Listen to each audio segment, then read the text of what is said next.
आगामी निवडणुकीच्या पार्श्वभूमीवर खासदार श्रीकांत शिंदे यांनी नाशिकच्या चांदवडच्या वडाळी भोई येथे शिवसंवाद दौऱ्याप्रसंगी कार्यकर्त्यांसोबत संवाद साधत पक्ष कसा वाढतोय तसेच गाव पातळीवरच्या समस्या जाणून घेतल्या।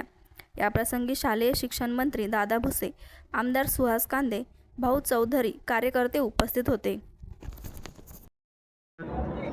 आपण सगळ्यांना माहिती आहे की नीटचे पेपर लीक झाल्यानंतर खूप अरेस्ट जे आहेत ते त्या ठिकाणी महाराष्ट्रामध्ये असतील किंवा पूर्ण देशामध्ये असतील झालेले जे जबाबदार आहेत त्याच्यावरती कारवाई होते। सीबीआय इन्क्वायरी लागलेली आहे, पण सरकार देखील याच्यावरती खूप गंभीर आहे। येणाऱ्या काळामध्ये असे प्रकार होणार नाही त्याच्यासाठी फुल प्रूफ मेकॅनिझम देखील सरकार जे आहे डेव्हलप करेल। तर प्रोसिजरचा भाग आंदोलन भरपूर लोक करतात, त्याच्यामध्ये जे रेग्युलर प्रोसिजर माहितीमध्ये विधान परिषदेच्या जागा वाटपून बराच चर्चा सुरू आहेत। आपल्या शिंदे गटाने 5 पेक्षा जास्त जागांवर दावा केला आहे। चर्चा सुरू आहे, समन्वय समितीच्या बैठका ज्या आहेत त्या झालेल्या आहेत। येणाऱ्या काळामध्ये कोण किती जागेवरती जे लढणार आहे आपल्याला कळेल।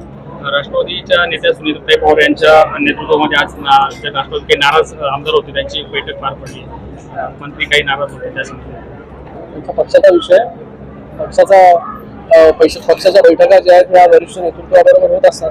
केंद्रीय मंत्रिमंडळामध्ये आज महत्त्वाची बैठक झाली संपन्न होणार आहे। काही केंद्रीय मंत्रिपदामध्ये काही फेरबदल करण्याची चर्चा आहे। तुम्हाला कोण बोललं?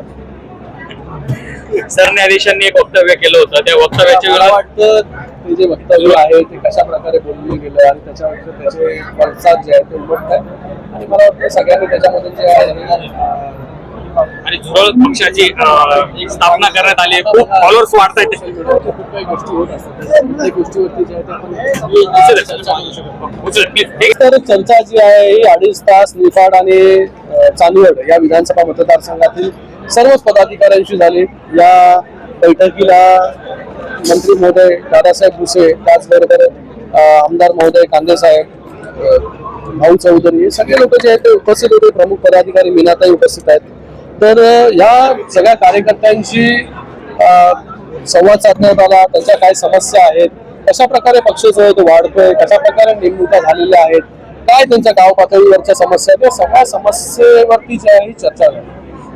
मी तेच सांगितलं की इतर राज्यांमध्ये या संदर्भातले काय नियम आहेत, गेल्या 4-6 महिन्यापासून विभाग या विषयावर अभ्यास करतो आहे। त्याचं प्रारूप जवळपास आता अंतिम टप्प्यामध्ये आहे आणि या संदर्भामध्ये काय काय नियम केले पाहिजे ते सर्व तयार केले। रत्नागिरीच्या पालकमंत्री नाही, आपल्या सर्वांना निश्चितपणे या गोष्टीचा खेद आहे।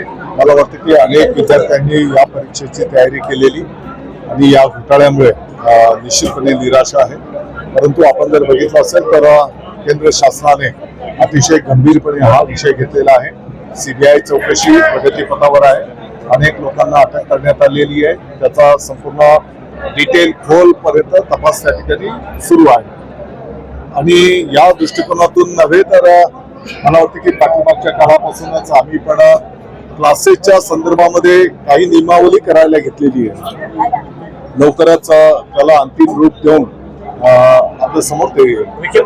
बटाव ऑनलाईन ग्राहक सेवा केंद्र, अर्जंट पासपोर्ट फोटो काढून मिळेल। ठिकाण अमरधाम रोड, विक्रांती हॉटेल समोर, येवला। बटाव photo studio.